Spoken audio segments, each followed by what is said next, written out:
For this episode, I flew to Santa Monica by way of Los Angeles, California to have a chat with Eric Wu.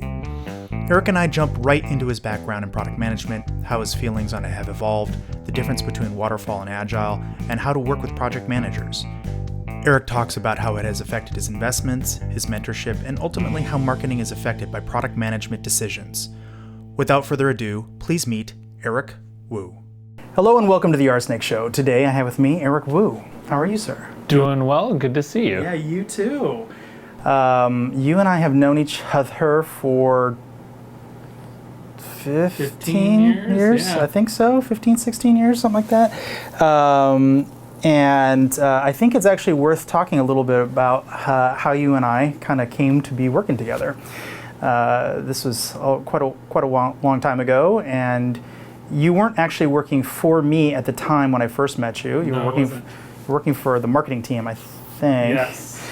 And I'd always see you coming in the mornings, and you always had you had your earphones in, you were like coming in, and you're like ready to hit the day. And Yeah. I'm like, I kind of liked your aesthetic and kind of how you can tell when people actually want to get stuff done. And I'm like, trying to get to know you, like what do you do and whatever.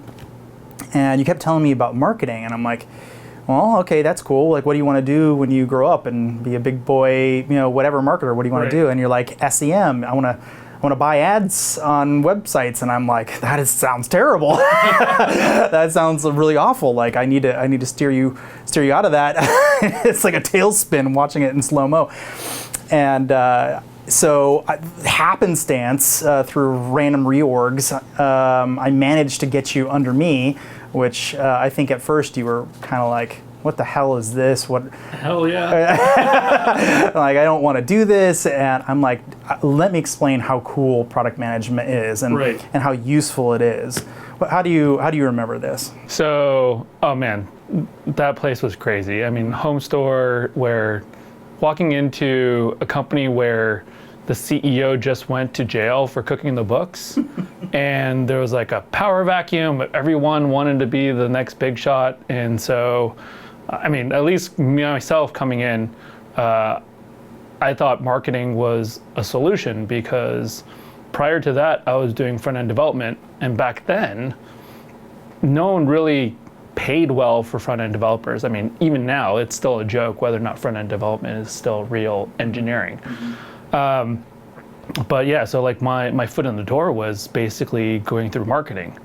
And with all the different reorgs, as you mentioned, basically power grabs, I got slotted into this product org, and there's this Under me. there's this guy who's walking around the office with his laptop out while he's walking, doing all this. I'm like, this guy's a little weird, showing me this website. What do you think about SEO? But I mean, I'm extremely thankful for it, right? The experience that everything that you've kind of showed me around product, because when we were there, every single product manager was making requirements inside PowerPoint. And they kept on giving it to a BSA, business system analyst, to translate it to engineering. And we had conversations, I'm like, why does that person exist? Why doesn't the product person just tell the engineer what they need to build? And it was just like foreign to me. And it was one of those crazy environments. I just remember fondly that the engineers would come and hide next to my desk and squat down because they didn't want to be seen talking to the marketing guy, asking them for CSS and JavaScript help. And I was just teaching them how to basically make the site look better. But that was a wild time, even though it was like a short amount of time. I learned so much. You brought me in, you taught me all kinds of crazy things from, like, I knew the front end side. Well, you were clearly a genius sitting and totally languishing from my perspective in this role. And I'm like, I got to get him out of there. So the second I had the opportunity to, I grabbed you. But it wasn't a singular directional thing. It was a lot of people I'm just helping out. I'm doing, and I did not feel that way about you at all. Because you started teaching me about SEO. Now, I had known about it. I certainly knew it existed. I had written some stuff on it before. I used to work for ValueClick many decades before that, or however long it was, long time before. And feels like decades. It probably only was a handful of years, but it felt like a very long time. But you you still taught me a lot and started teaching me the people I should be looking at and how to think about things. Yeah. And so I don't really want to talk about SEO and SEM with you specifically, not because I don't think you know a lot about it, more because I think we have other things to talk about. Totally. But I learned a lot talking to you. People's names like Greg Bozer. I'd never even heard that name before, and all of a sudden, like now I could call him a friend. You know what I mean? And Dave Naylor, I talked to him maybe last week or something. You know, he's a good friend of mine. And these are people whose names I didn't even know until I was talking to you. Right. And I think it ended up being extremely equitable, I thought. I was teaching you about something, a line of work that you could get into that I thought would be hugely valuable to you specifically, and hopefully get you out of SEM, because I didn't think that was where you wanted to live the rest of your life. Like you can tell when people are like, not for you, you know? But we have people for that. I'm extremely thankful for you about that. It's also one of those things where no one tells you what product management is. Okay, so that is what we're here to talk about. We're here to talk about product management. So why don't we start with that? What is product management? You know, it's even evolved a lot, and my understanding of it has evolved a lot since you first turned me on to it. My thought process now, and it's a little bit probably, it's a consolidation of all the readings and listenings and everything that I've seen. But really it comes down to, for me, is it's first principles thinking, helping solve the customer's basically opportunities, whether it's a need, if it's a pain point, if it's a desire, right? This idea of, it's either a vitamin or a painkiller, but really how to boil those things down to really get to the root of what the customer actually needs. And the product manager is supposed to be the voice of that customer, the voice to bring that feeling to the product, and then build the product, work with the engineering team, do all those different things.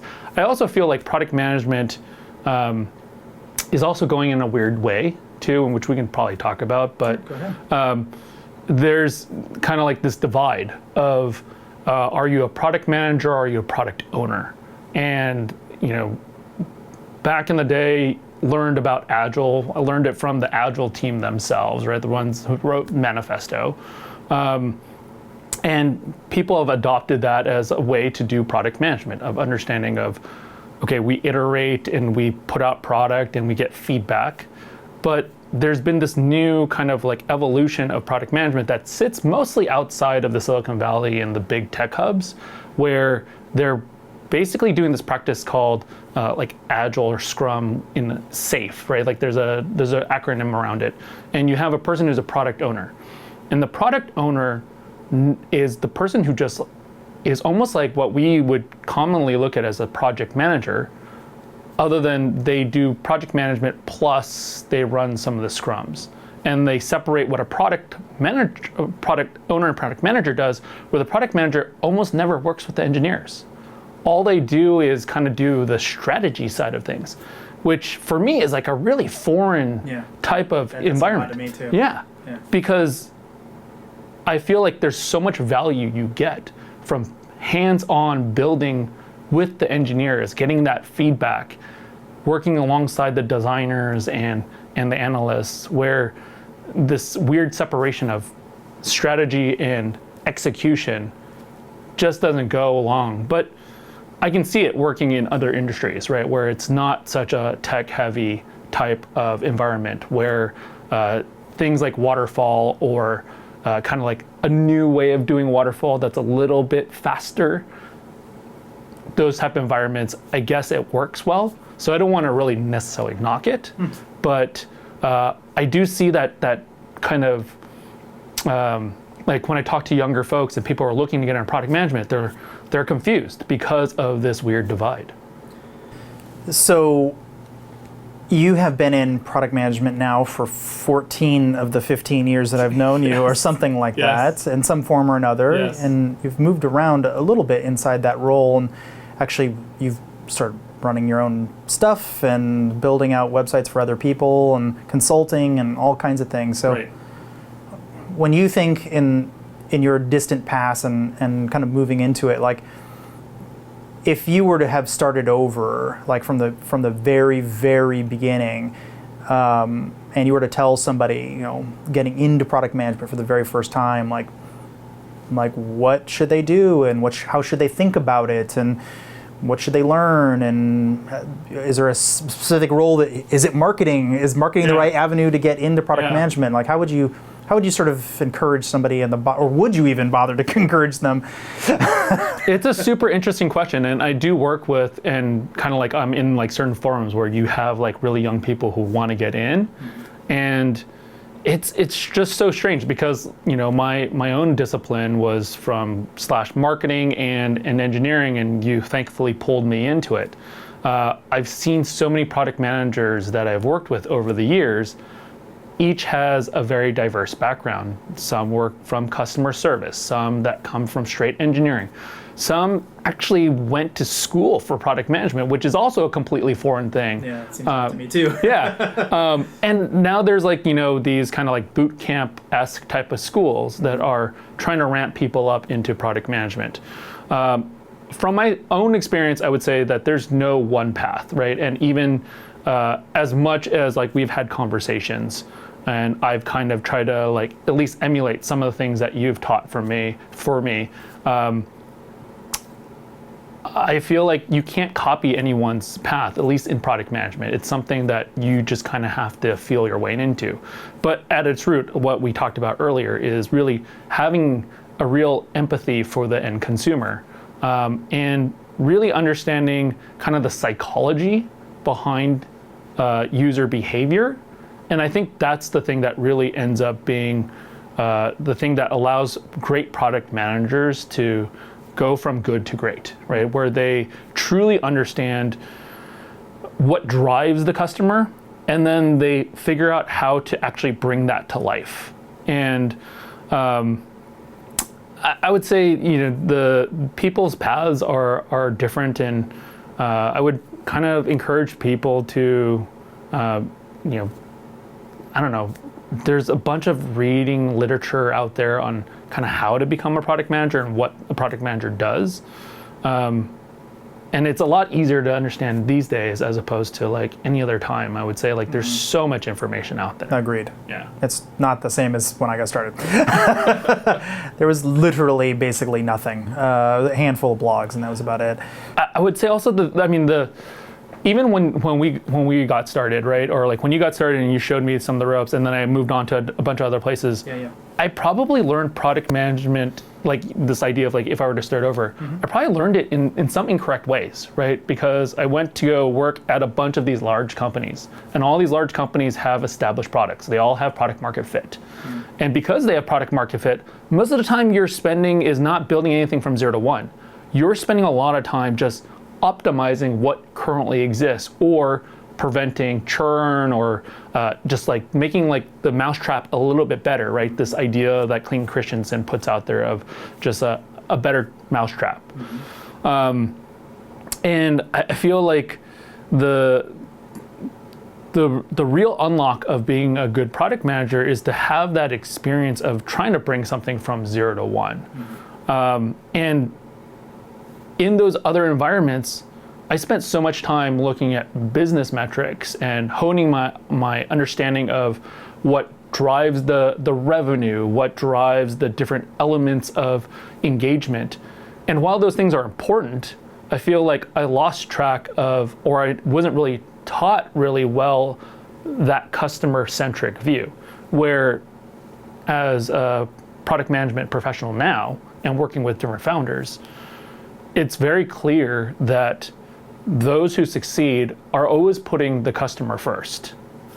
One example, at the current company I work at, Honey, right? It's a Chrome extension.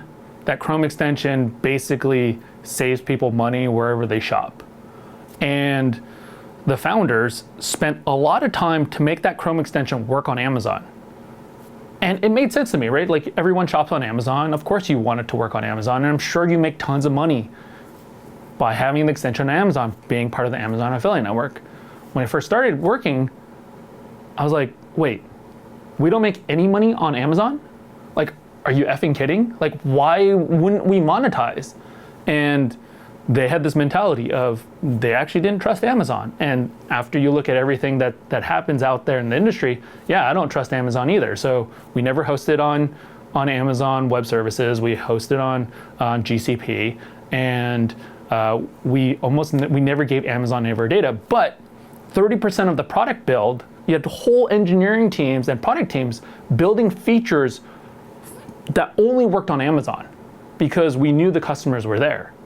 And the fact that Honey exited for $4 billion is not a surprise to me because they focused on the customer and the revenue came afterwards. I mean, Honey was making tons and tons of money despite not making anything off of Amazon, which is mind-blowing to me, especially when I think about the history of where I've come from, where in the past, like, yeah, I've worked on products where you make $1 billion and one change is, $100 million change. But I was always thinking about how do I drive revenue, not how do I drive adoption, how do I add value back to the customer. And you basically build sustaining businesses by thinking about the customer first, and then adding on to this idea of how do you monetize. I like that answer. So taking a little bit of a step back, how would you describe the difference between a project manager, a product manager, a program manager? These are a lot of words that are thrown around. It was someone who's not necessarily in this industry may not know what any of that stuff is and how you would think about them. I'm just curious to get a little bit of help for the people listening. Yep. So product manager, in my opinion, is, as we mentioned, the voice of the customer. They're writing the requirements. They're understanding what the customer needs. They're working with the design team to develop what the actual thing that you're going to be delivering, and they're working with engineering to actually build it. As opposed to a project manager is making sure things are running on schedule. They're the person who is kind of like making sure everyone is doing their part and keeping you on task. If you say that, hey, we're going to deliver this by the holiday season for Black Friday, they're the ones who are constantly pushing to make sure that we're on track, or they're at least the voice of back to the executive tier that says, hey, we're a little bit off track, you should know so that you can do your financial planning or something like that. Program managers, it differs from company to company. Some oversee project managers, some oversee product managers, some act as product managers themselves, right? Like you see like these group program managers. In general, the way I look at it is they're basically a hybrid. Their kind of role is to oversee a suite of products, and they're guiding the product teams while also making sure that you're on track for delivery of whatever timeline is set forth. And then you have kind of like your TPMs, which are your technical program managers. And a lot of times they act a lot like project managers, but they're also able to run Scrum or work directly with the engineering team. And they're the type of people who also will work cross-functionally. So they will look at your own project and another project that's in the org, and then kind of tie the two dependencies together, identify what those are, and they have the I guess the authority to basically go make some changes. Of course, they'll consult with the product managers and the rest of the organization, but they have some authority to kind of, let's bring these two teams together and like, let's have the engineering team just sort it out without product or design involved. Mm-hmm. I've seen some program management it's sort of like resource management almost. It's, we have a certain amount of humans able to put hands on keyboard over this period of time. We know these projects are approximately this big, and we know that we have XYZ holes in the roadmap that we can slot human beings into. Yeah. A certain amount of product managers are going to become available around this time. They have approximately the right skill set, slot them in. We have a couple of project managers, one operational project manager, one like a normal project manager. Yeah. Operations would be more like launching the kind of thing. And then we have like 30 devs that are going to come live that are the appropriate skill level for this particular thing, front-end devs or back-end or whatever's needed for this thing, and go. And so they have this big sort of Tetris board, everything kind of slots into wherever, and with as minimal amount of gaps as possible. And so they can kind of, they're not exactly project managers, but they're kind of like meta project managers. Yeah. They're like project managers of project managers. It's like the ops side of project management. Yeah, and like usually those are larger organizations where they have like PMOs, and that's what the TPMs do at our company, where they kind of look at, okay, these are now available, let's work with that. But I would say the higher functioning companies that I've been at, that's usually the product leadership team that's identifying that. So even at the current company I'm at, my peer group is amazing. We talk all the time. We understand what is happening throughout the organization. I have a pretty good understanding, even though it's not my area of focus, of what's happening in a different area of the business and whether or not there's a deficiency. And we have the latitude to be able to pull resources and say, your stuff is more important. I'm going to defund my stuff to make sure that you're able to hit your timeline, and because it's more strategic. And I feel like that's where like the higher functioning product management's happening, where people aren't so, especially larger organizations like a Google or Amazon, you have the type of people where the infrastructure or the structure of your promotions are all structured around how big of a project you work on, how successful is that big project. And it's not so much the idea of, hey, we're all in this together. It's kind of a little bit more, well, if I want to get promoted, I got to work on the bigger project. I need to have that outcome. Whereas the smaller startups, everyone's in the same boat. Everyone's looking for the same type of outcome. And you find more people who are more selfless that way and willing to shift where the most need is. Yeah. Yeah, I think I've seen project managers that fit both of those sorts of, they can do both of those things, but I've also seen project managers who are very narrow in what they work on. They literally just take 2 or 3 kind of high-level things that need to be accomplished. And I'm not even joking here, maybe write 10 sentences total called user stories, and then they fire them off, and that's it. That's their involvement. And the rest of everything is done by other teams, which is completely foreign to me. I have worked in organizations like that, and it just boggles my mind. I'm like, is that it? Is that really all you need me to do? Because there's like 100 other things I think need to be done. Whereas the way I learned how to do project management originally was everything under the kitchen sink. I mean, it was finance, it was sales and marketing collateral, it was SWOT analysis, it was talking to customers, it was talking to like Gartner analysts, it was talking to everybody, and you were the glue of the company. Yep. Every single organization somehow dotted line into you. Right. Which I think is the right way to do it if you really, really want to be good at this. I mean, I learned it from you, so I also agree. But I would say like a lot of I've worked in different organizations where it threw me off when they're like, hey, you don't actually have to do the finance piece. You actually don't need to understand the P&L. You don't actually need to do any kind of projections of where this is going to go. We have a team that does that for you. I'm like, I don't trust your team. I don't trust your team, but I'm like, the team, like I would almost never talk to those people. Yeah. The people who are doing the projections, I'm like, so what are your projections based on? Oh, well, we're just going to chart what happened last year, and then we're going to I'm like, that doesn't incorporate any of the new features I'm building, and the new features I'm building are going to affect these particular metrics, which then are leading inputs into the outputs that you're trying to forecast. Mm-hmm. So don't you need to know what inputs I'm going to change? It was just like, it's mind-boggling how companies think that. But I could also understand, hey, like as a product manager, it's really tough to be asked to lead the engineering team, work with the design team, do the forecasting, and you'll still see this. I mean, I see these at like PMs at Discord, PMs at like some of these like high flying startups where all the PMs are like, man, I have no life. I am completely burned out. I am working from when I wake up till the evening. And from my standpoint, I'm like, that's how it should be. Well, because you are a mini CEO. Yes. It's exactly the same thing as actually running a very large company. Yeah. You have to understand sales. You have to understand marketing. You have to understand what their P&L is. You have to profit and loss for the people listening. You have to understand how this product is going to affect customers and how they're going to, what kind of feedback you're getting from them. And if you don't at least have a high-level understanding of all of those different attributes, your company's not going to do well unless it's just luck. Like you really do have to kind of have your finger on the pulse of all of those different organizations.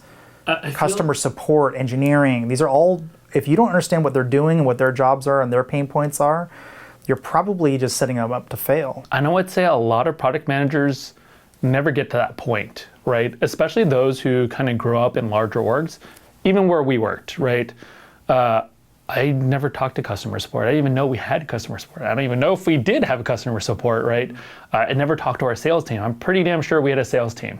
And especially working at like earlier stage startups, you had to do everything. You had, the sales team was like, there was no other team to create collateral for you, right? And the sales team needed something to sell.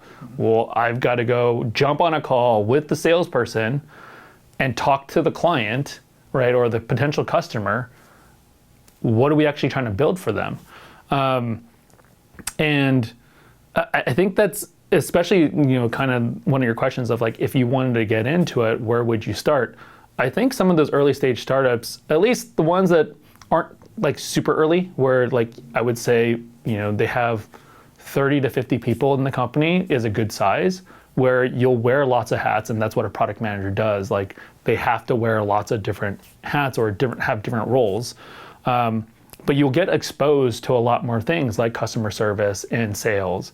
And that makes you just stronger because you'll be more in touch with how you're trying to get the product to market, as well as how to sustain and retain your customers. And you'll be able to have empathy when you're thinking about the whole product holistically. Whereas I see so many like big companies where you ask the product manager, hey, when was the last time you talked to a customer? And some will say like they've never talked to the customer the whole time that they've worked there, and they could be working there for years. And that's just crazy to me. Like, oh, we have a user research team that does that for us. Do you sit in on any of the user research? No, we just get the videos, right? And it's like, or even maybe not even that. Like exactly, where they like, well, they may get the videos and may not even watch it, or Yeah. That's very common. It's extremely common. And it's frustrating to me because I think a lot of people, they'll just accept that the little feedback that eventually trickles down to them by the 14 different layers that gets through to finally reach their desk is the story. And it's not the story. It's not even part of the story. In fact, the customer doesn't even know the story. There are so many opportunities, and I'll get to this in a little bit here. There's so many opportunities to get ahead of where the customer's expectations are, as opposed to just doing what they want today. Absolutely. But we'll get to that in a minute. I want to jump a little bit to something about marketing, since you are an expert in it. So in my little world of security, one of the things that's very annoying to me personally is there seems like there's no... The people who understand security are like, maybe one or two people in your entire company thing. And maybe you have 10 if it's a big company, or 20 or something. But it's very, very few people, if any. And what we haven't done is socialized a really good way of thinking about security product management. There's not like a boilerplate thing I can hand somebody to say, here are always the requirements that need to be in every single product requirements documents if it's hitting these different attributes.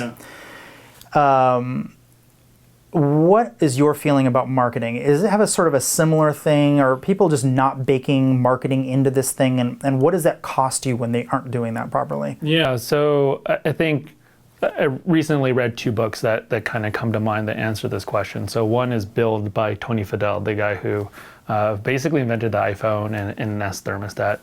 And then another book called Inspired, which comes out of the Silicon Valley product group. And it's basically the product marketing team, right? If you don't do marketing well, it doesn't matter if you have an amazing product if nobody knows about it, right? The idea of a tree falls in the forest and does it actually make a sound, right? Like, you need to get the word out. And getting the word out is very specific. I feel like a lot of people do it wrong, and maybe this is what's happening in the security space where the product team's like, we built it, go market it, go sell it, right? And you're like, no, we should have done this together, right? Because there's especially in this book, Inspire, they really hone on this idea that I've seen in person of the marketing team tells you kind of what the market looks like today, where are the personas, what resonates with people, what do you actually need to build into the product to get adoption. You can build an amazing feature set that solves this crazy pain point, but if you build it in a way that person doesn't understand it, you'll never get adoption. And that's when you look at this concept of skeuomorphism, right? Skeuomorphism is this concept where you're taking real world physical products and making them and digitizing them, right? So if you look at your reminder app or your note-taking app that's got ruled lines, there's no reason it has to have ruled lines. They make it look like a yellow ruled pad, right? But it's a way that's familiar to the end user, right? And they're then able to like, oh, I understand what this is. Let me then use it. And then you can evolve the product over time based on that. But it has to start with something that is at least somewhat familiar to them. And that's where a lot of product managers miss the boat. They do the research, they understand what the pain point is, they understand what the true first principle need is for the customer, but the end result still ends up being something that never gets used. And then the other thing that happens with marketing that is extremely valuable is just the idea that when you're bringing them early, they now know how to message what is going to market, and they can understand the core principles that you care about. Where a lot of times, if you look at some sales team and marketing team that don't work with the product team, the sales message is different than the marketing message, which doesn't even do anything that the product actually does. They've positioned it wrong. And I would say that's what we've done at least well at Honey, where we've worked with influencers like Mr. Beast. And that comes out because his brand is all about giving back to the end user and giving away money, and he's known as being generous. Our product is known for saving you money. So there's huge brand alignment there. Whereas if you had kind of like marketing team and the product team separated, we would probably just be spending money on, hey, coupon savings, mama bloggers and stuff like that, which it sounds like it makes sense. And yeah, we get traffic from there, but that's not where we really resonate and where the people and the customers are like, hey, this makes sense together. That's like, I always tell this story to a lot of my team as far as when they think about marketing and they think about branding. Everyone knows that Oprah gave away a car. You get a car, you get a car, you get a car, right? Do you remember what brand car Oprah gave away? I definitely do not. Nobody does. I think it was a red convertible, maybe? It was like a Pontiac, right? Well, okay, maybe. It was like a red convertible Mustang Pontiac, right? or something. Right. I don't know what it was. But no one remembers the brand because Pontiac's brand and Oprah's brand just don't match up. Mm-hmm. If it was something like a Prius, maybe you could kind of position that a little bit better. Like, hey, this is helpful for the environment. Oprah is helpful, right? And then you could do something a little bit more that makes sense.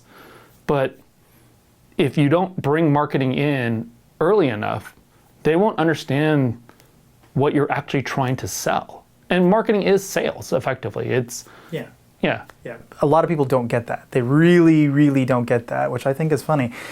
Because an incredibly good marketer with the right product literally needs 0 salespeople. But sales are happening, so right. How does that work?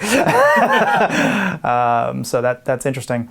So this is one of the small areas that I really think product managers need to talk to one another. Most of the time I think they can kind of stay siloed and probably don't even know each other exist. But if you get a really good product manager who really understands their area of expertise, like they're really good at the back-end database and how that's all working, and the infrastructure components of it, and then somebody who's really more front end focused, and they don't talk to each other at all kinds of weird things can happen. And it is worth, having them in the same room. In this case, if you're launching a product with a website associated with it or something, you might want to talk to somebody in your team who understands SEO. Right. And say, well, how should you build this thing? Because if you don't build it right in the first place, you're just leaving a lot of backlinks on the table that you could have gotten. Right. Or brand affinity because you're using the wrong words on here or whatever. And, so the organization that I run now, and in previous places too, I've run basically a product growth organization. And it's this interesting hybrid between product management and marketing, where a good 25% of my time and my engineering and my product managers are spending building stuff for the marketing team and educating the marketing team what the product is. And the other part of the time is really around onboarding and reducing churn and kind of like the whole buyer's life cycle of how do we bring them back and building the infrastructure and the experience around that.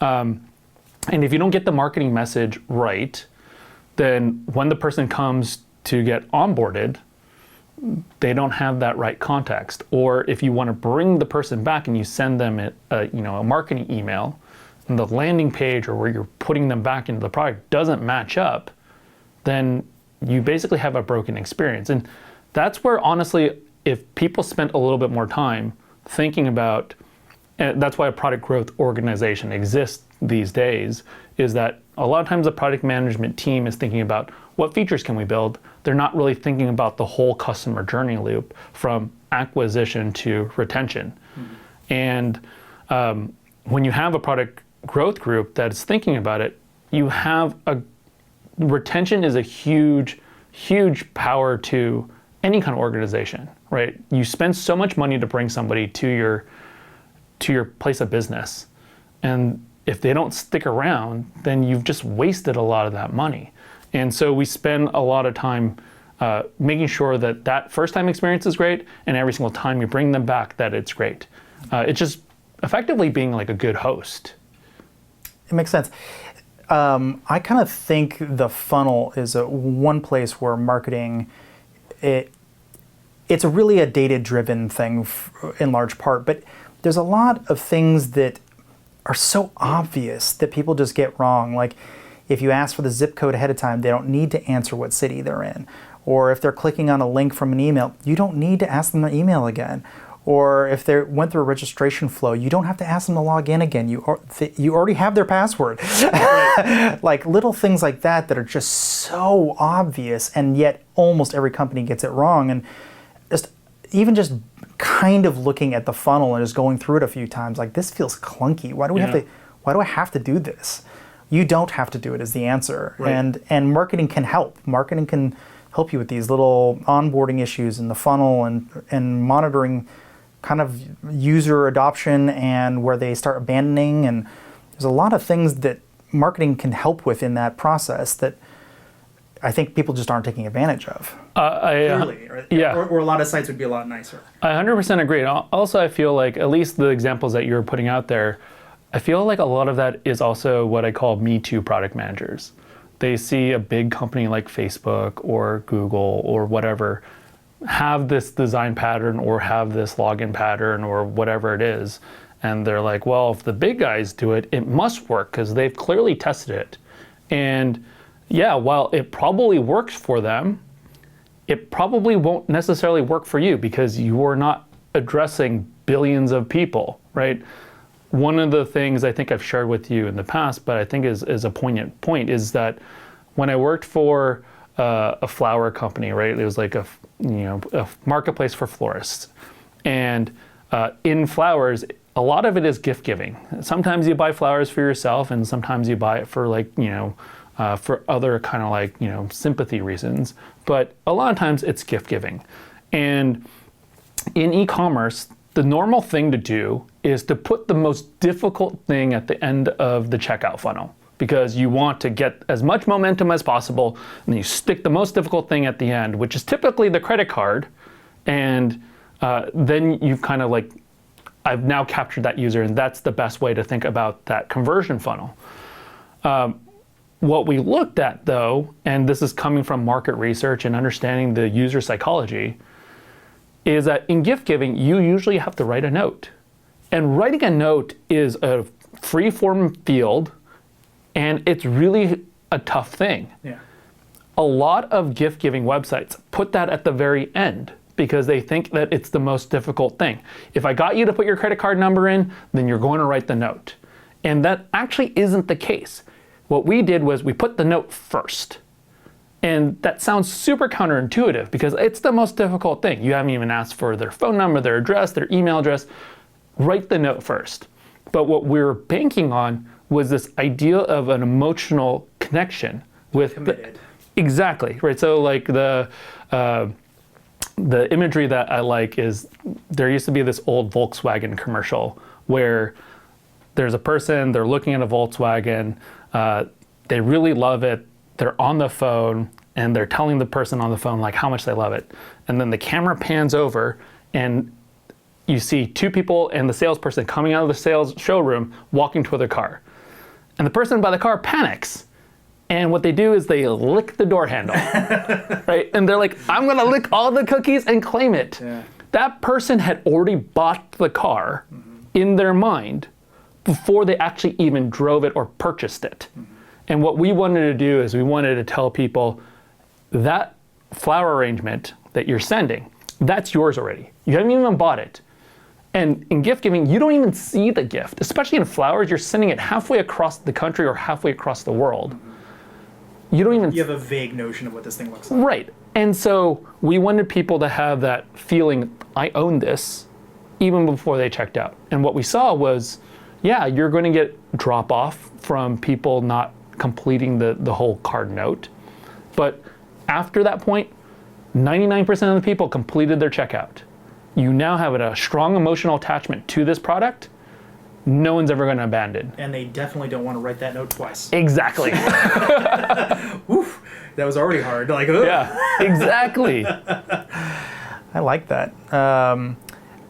I see there being a lot of chances to abandon in a lot of these scenarios, but if you design a really clever flow like that, why would you? I mean, you're so committed. And also, I think a lot of people are confused by websites because websites are confusing and they work differently. Yeah. Where they really feel like if they walk away from their computer, something's going to time out.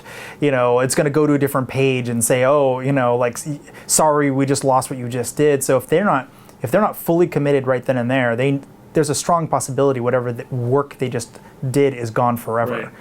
Which is a massive problem with the way websites in general have been architected throughout the ages. But it is what it is. Right. And you can use that to your advantage as a marketer. So if you had to pick one, would you pick Agile or Waterfall? You only get one for the rest of your life. I would pick Kanban. Neither.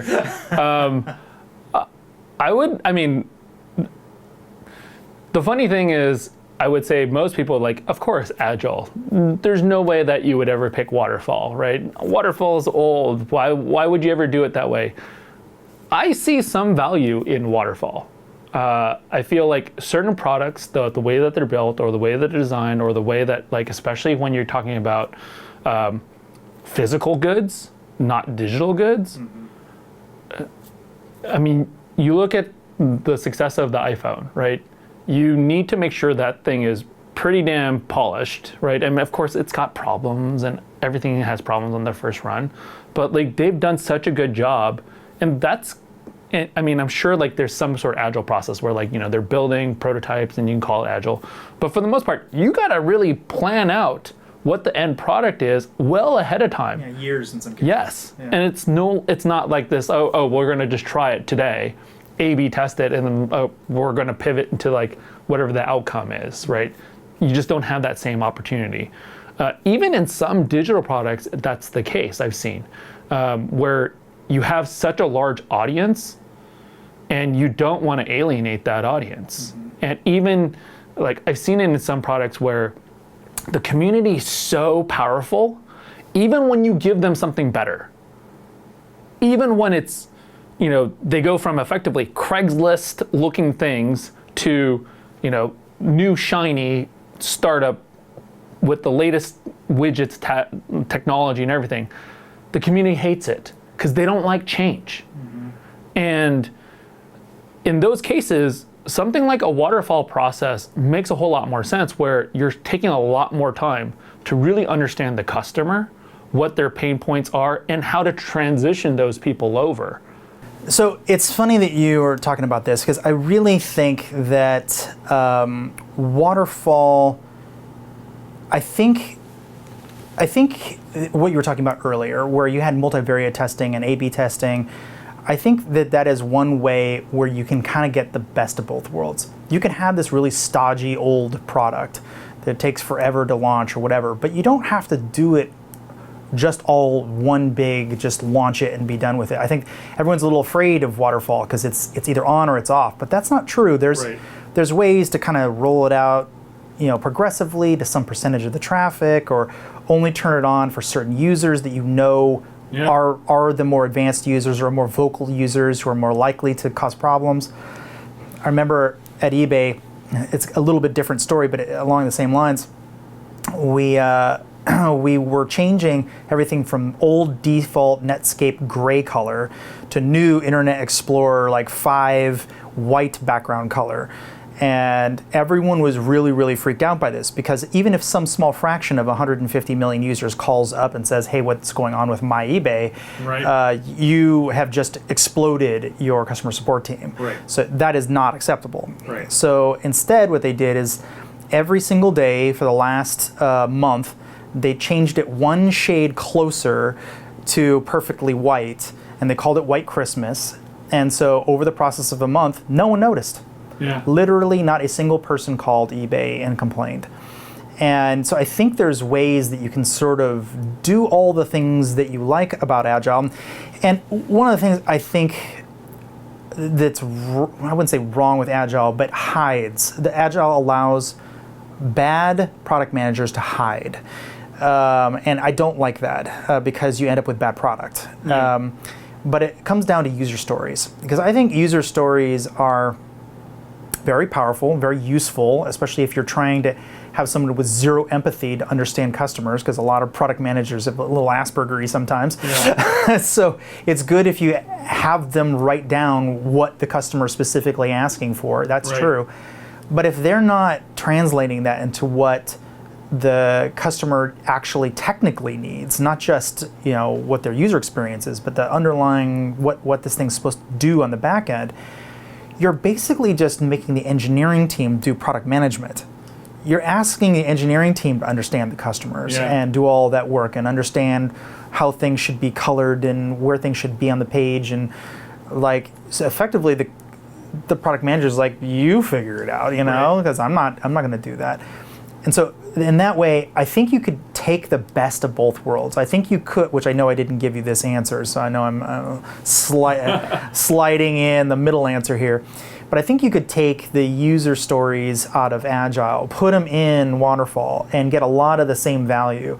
Or vice versa. You could take a old-timey product requirements document. It's very technical and dense and has a lot of things going on to it, and slide it underneath each one of the user stories. Like, well, here's what I mean by this. I actually did this at White Hat. I took user stories, boring old one-sentence user stories that are, in my point of view, almost next to useless. And I'd write underneath those user stories, effectively the product requirements document. I'd write this very technical, like here's what I actually want you to do.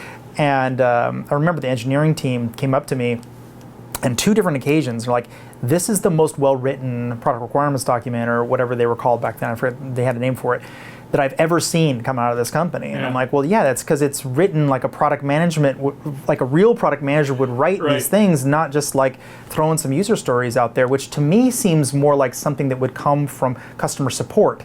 Like, as a customer, here's what customers want. I understand customer support writing those, but a product manager needs to flesh that out and turn it into better requirements. And well, I mean, the point on user stories, I've seen user stories, not even like, hey, you've got to write all the other stuff with it. I've seen just bad user stories where people will write, like the whole user story is supposed to be, as a, whoever the actor is, as a customer, I want this so that, and whatever you're going to measure, right? And I've now adopted what is kind of like this idea of a job story. So there's this concept called jobs to be done. And it's this idea of, it comes from this gentleman named Clayton Christensen. And it really ends up being like, really, what's the true reason why you're doing something? And what is the situation that you're in? And what's the emotional state that you're in? And I've asked my team more and more to basically write job stories, which effectively it states, given this is happening, when this is happening, then as a person, I want to do this, right? So then you now give context, and it goes from, it really opens up a whole new thing of, hey, I don't want to just do this thing. When I'm in a rush and my kid's screaming in the background, it changes what the action that you're actually doing, or the implementation of that action, right? And it resonates more with also the engineering and design teams, because they're like, oh, I actually understand the context. I have seen, though, interestingly enough, this kind of trend where you see, I've interviewed some people who are like, I'm in product management. I'm like, cool, like tell me how you write your product requirements, your stories. And they're like, I don't write any of the stories. I'm like, what? What do you mean you don't write the stories? Oh, the engineers write it. Like, what do you do exactly? I'm like, what do you say you do? Yeah, what exactly do you do here? I'm a people person. And literally, that's what they're like. I'm a people person. I talk to the customer. I'm like, but you don't, the engineers figure it out? They're like, yeah, it's great, right? I'm like, I guess, like, you're only doing half your job. Of course that's great. And you don't get blamed when it goes terribly wrong. Right. It's like, oh, well, the engineer decided what that was. I'm like, that's crazy to me. But I feel like there's this trend that's happening, and I don't fully understand it, right? And part of me feels like I'm getting old or something. Like I'm disconnected. Well, hate to tell you, but it's true. We're both getting up there. But okay, well, what do you? This might be the most contentious question I ask you, but I think I know the answer. Do you think product managers should be technical in whatever field that they're? I know. A lot of people can get very angry about this very specific question. Do you think that they should be technical in whatever area it is? So let's say it's login. Should I be a good security person? Let's say it's a new blog or something. Should they be good at marketing or whatever? Like, do you think they should be technically accurate enough to go down to the engineering where they could almost put their hands on keyboard and do it themselves? Maybe not with that level of sophistication, but just shy of there. That's an excellent question, because that's a question that I ask people I interview. Oh, really? Yeah. Okay. So, and especially myself, coming from an engineering background and then learning a lot of kind of back end and kind of lower level type of stuff from yourself, I've always kind of leaned on being more technical. And you look at the Googles of the world and the Metas of the world, where honestly a lot of their product managers are ex-engineers, and there's this whole kind of mythology around you have to be strongly technical to be a good product manager. And while I agree for the most part, I would say there's definitely a lot of roles where it is way, way, way, way better to be technical, right? Where not even just, hey, I can do it myself, but it just builds so much credibility when you're working with the engineer. If I can pull up Terminal and show them hey, I know Bash scripts, or I know how to use Vim, which basically you forced me to learn. It helps with that, I understand where you're coming from. And it builds that rapport that nothing else can build. It just instantly gives you credibility, and then you build that relationship with the engineering team.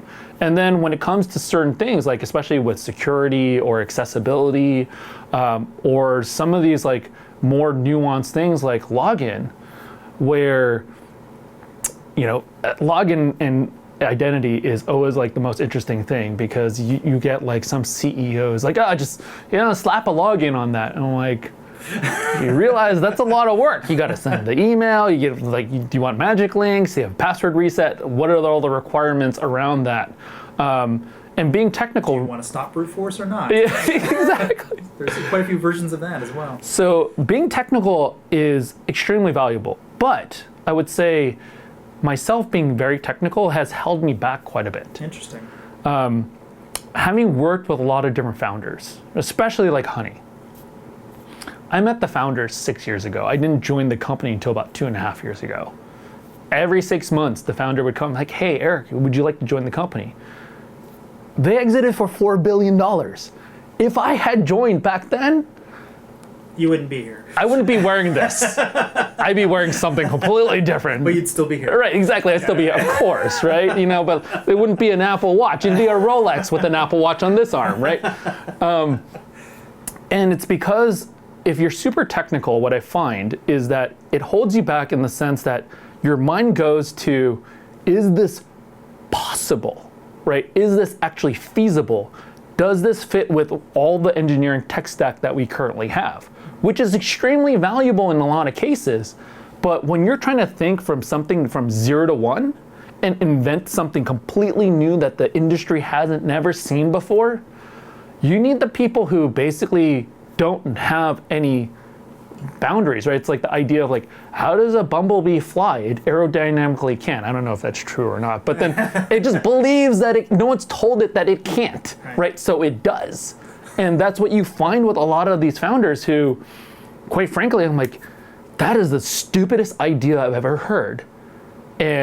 But as a person who's learned, right, I'm like, cool, that's a dumb idea. I'm gonna follow you off that cliff. Let's do it, right? And when it ends up working, you're just so amazed that like, I don't get how this works, but it does. And I wish that part of me was less technical because of those things, because I can't see those innovative things that really are in a lot of ways changing the world, right? The current joke of like Mark Zuckerberg and saying like, hey, like we got legs now for our VR product, right? It's like hilarious, but like the fact that when you tried VR products in the past, in the very early days, I tried the first Oculus, and there are no hands. Like, why aren't there no hands? Well, we couldn't get the latency down where your hands are moving at the same speed of like what you're seeing visually, and so people would throw up all the time. And you're like, oh, yeah, I don't want to throw up, right? And just having hands was a breakthrough, right? And so when people clown on the stuff that's happening where like, hey, like I got legs, the way I look at it is that might actually be super important and you just don't know. And all the other people who are clowning on it are basically like me. You're just like, oh, that's so obvious, or like, why does that even matter, right? Or, hey, no one cares about that. And in reality, it might be the feature that makes that product actually mainstream, right? To this day, I still don't use VR stuff, right? Even though it looks interesting, I consider myself somewhat of an early adopter, but it just doesn't make sense to me as far as like either being practical or even as entertainment. I'd rather watch YouTube or Netflix or something else. The RSnake show. Or the RSnake show, of course.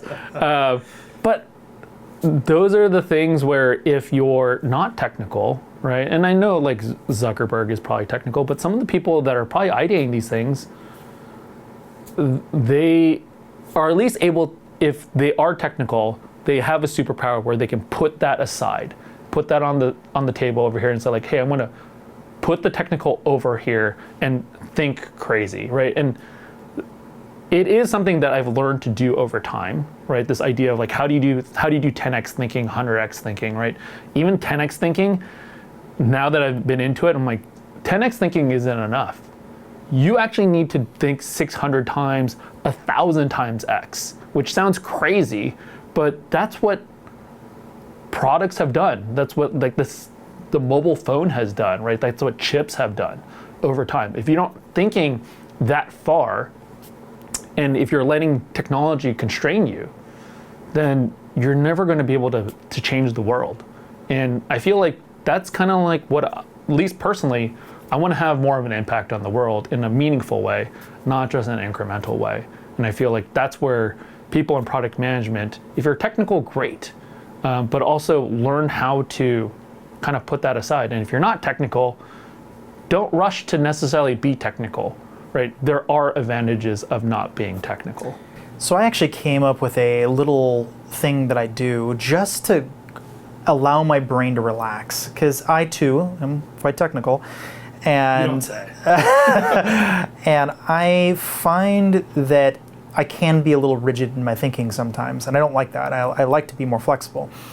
And so what I'll do is I'll take two completely random things, whatever, just like the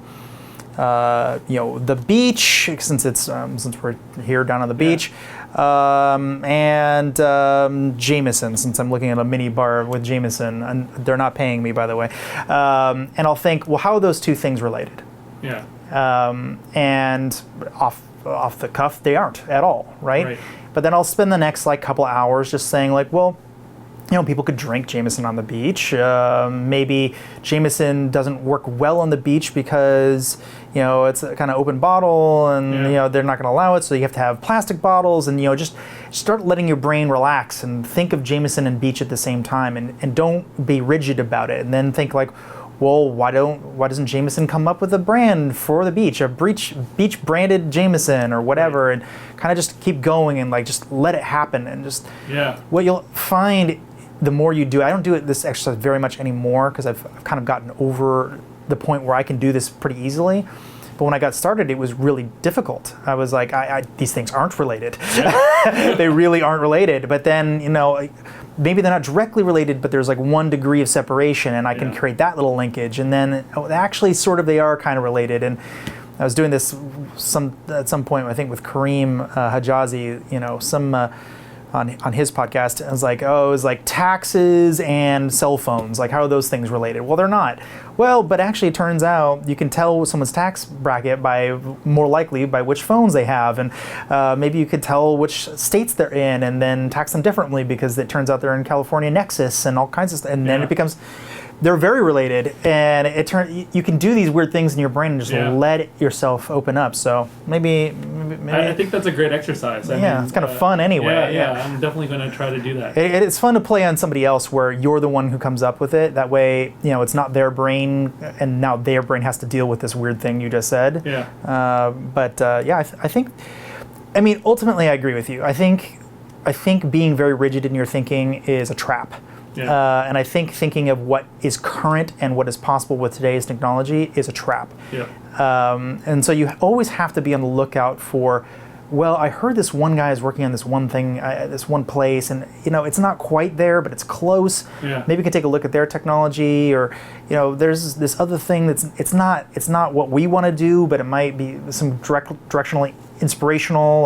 We should go take that guy out to lunch or whatever, and you can get pretty far along even with a technical mind. I promise you.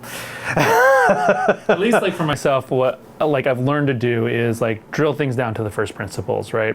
And just what is a core thing that makes this thing tick, and then effectively build it back up, but build it back up in a way of saying I wish it did this.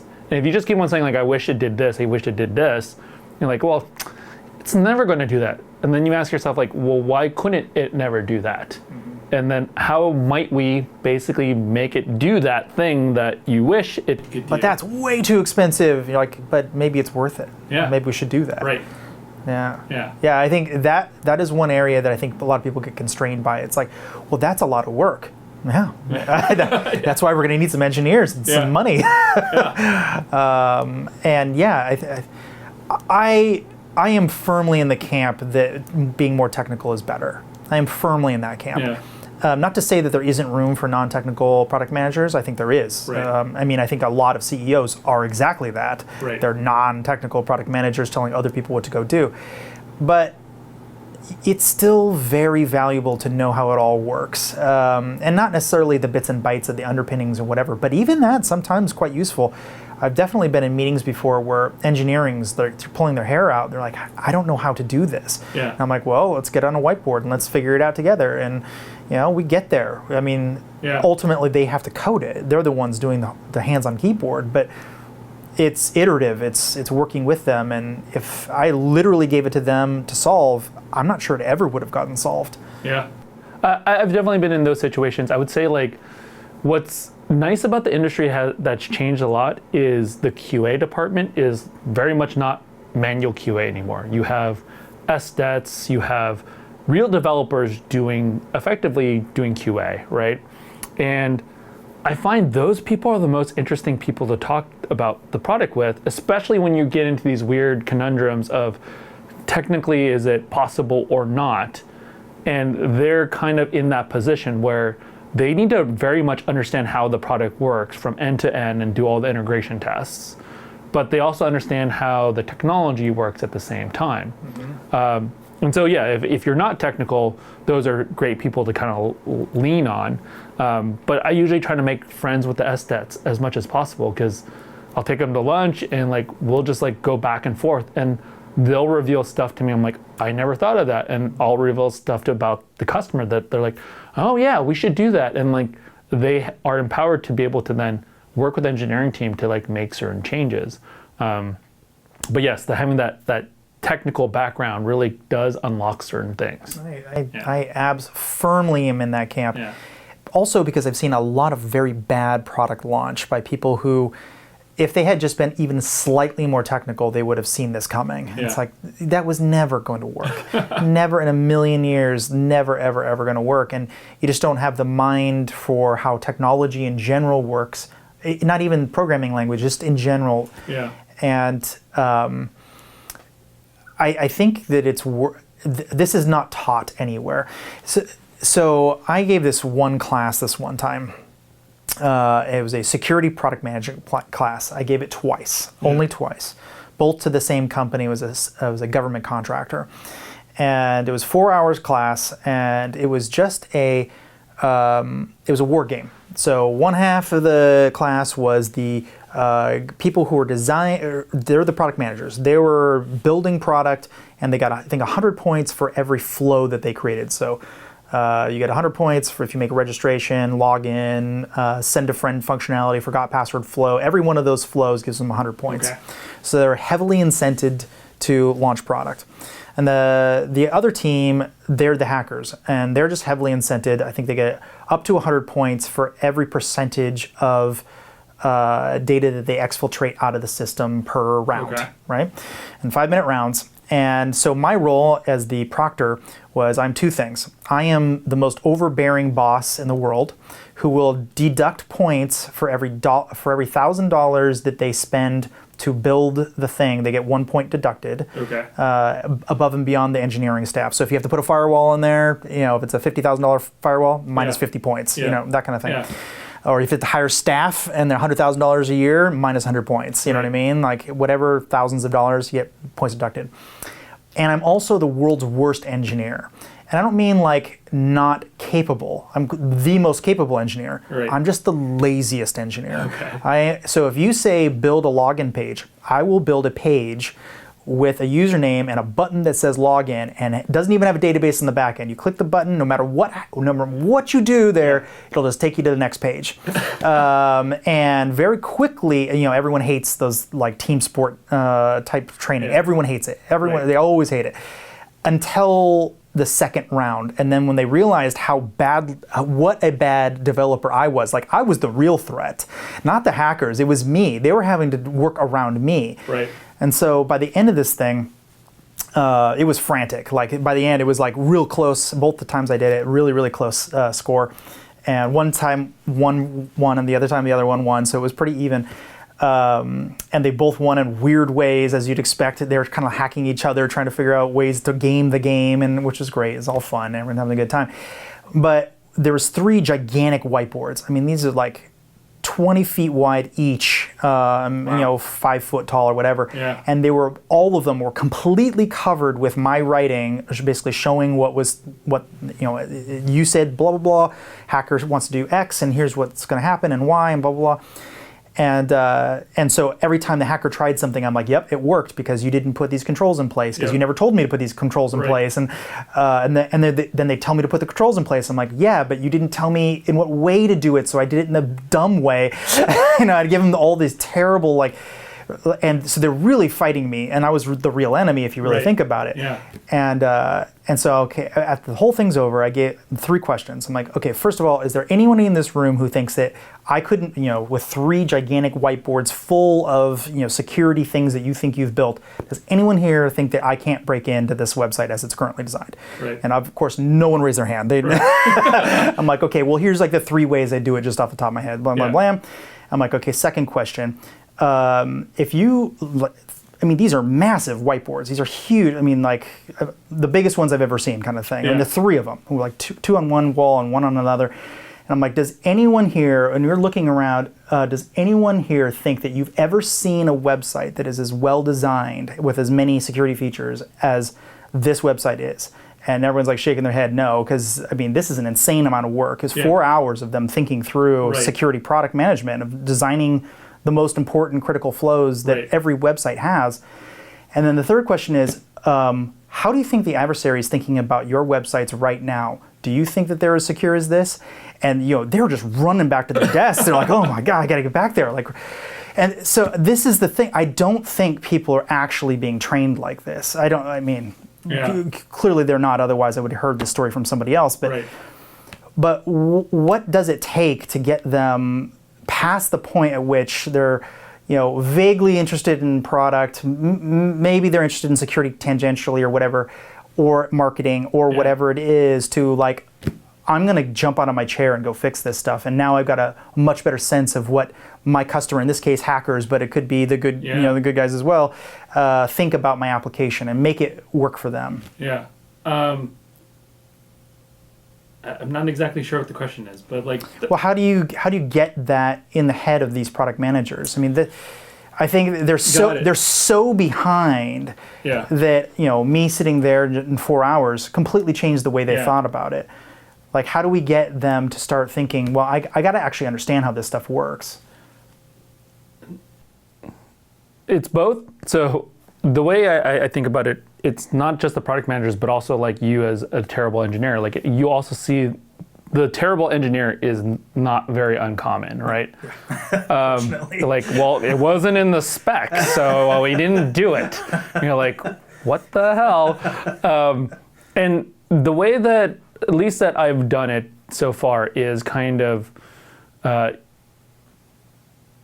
what you're describing a lot of times ends up being in organizations that are very much tops down, of like, hey, we want these features, or we want login, and we want, they don't actually state the problem that the user has. If the stated problem was more that, hey, we've got your grandma's data behind here, and we want to make sure your grandma feels safe about logging in, it changes the perception of what people are trying to do, and it's attaching that emotion to the actual product outcomes that you're trying to look for.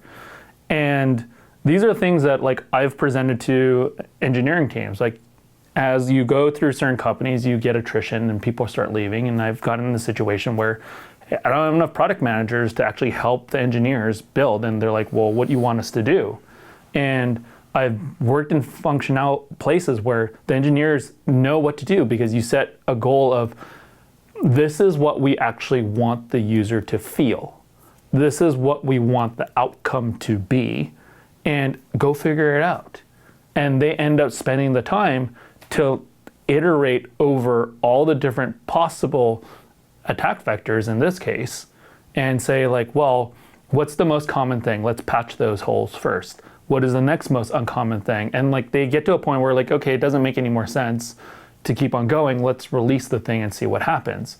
And I feel like it's really driven from that kind of that emotional attachment of what is the feeling that you're trying to get across with this product, as opposed to what are the features of the product. Mm-hmm. Well, you, as I often say, security product management or marketing product management or whatever type of product management, you're a mini CEO. Yeah. And now you are an investor as well. You're a mentor. You're helping these companies out. Yeah.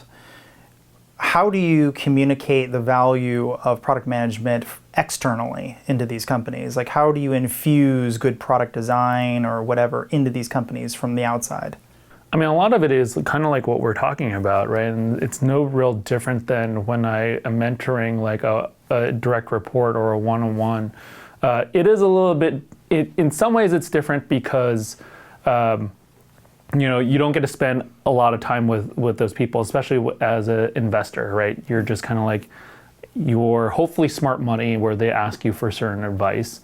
And it's really about packaging out down to like, what are some of those few guidelines that they can lean on when they're in a tough spot.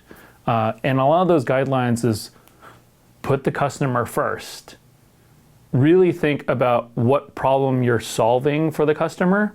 And I tell people to break it down, right? So there's as we talked about a little bit earlier, painkiller and vitamin. But it's more than just painkiller and vitamin. There's also placebo and there's also candy. And people are like, well, what's placebo and candy? Well, painkiller is very straightforward, right? Like you're solving the problem and you're trying to alleviate it. Vitamin is like, it's preventative. But what a lot of people don't actually think about is you can get adoption of your products by just kind of this idea of one candy. What is the actual user's desire, right? There's a lot of things that people want to do that aren't necessarily good for them or solving a pain point. They just want to be entertained or they want to experience some sort of pleasure. That's or one. Waste time. Or waste time, right? Yeah. And that's candy, right? Like that's not helpful to them, right? In shopping, like that I work in, people just want to window shop for entertainment. They want to look at that Louis Vuitton bag, put it in their cart, and kind of like see how much discount I can get on it. They're not going to buy it. And we want to encourage some of those things because we want those users to feel trust in what we're doing, even if it's a candy type of activity. And then there's like placebo activities where you can actually build trust or build like rapport with your customer. One of the classics is, I think it was like Travelocity or Hipmunk or whatever those things where, hey, we're searching across the internet and there's like a little bar that's like, hey, we're all these like places that we're saying. They've got all that stuff in their database. What the hell? Why is it taking so long? 3 seconds to like search across the internet? You're not doing it real time, right? But what they found was that placebo effect of I'm actually doing the work, users... That you don't want to do on your... You right. don't want to do this. We got this. Right. And so users feel like, oh, it's trying hard. So even if it takes 3 seconds, which is kind of slow, but like it's trying and that adds value, right? And so those are the things that I'll tell some of the founders of these companies of like, don't just think about these two things, painkiller and vitamins. Also consider those other things, even though it sounds silly or sometimes it feels like it's wasteful, right? Like, why should I waste people's time?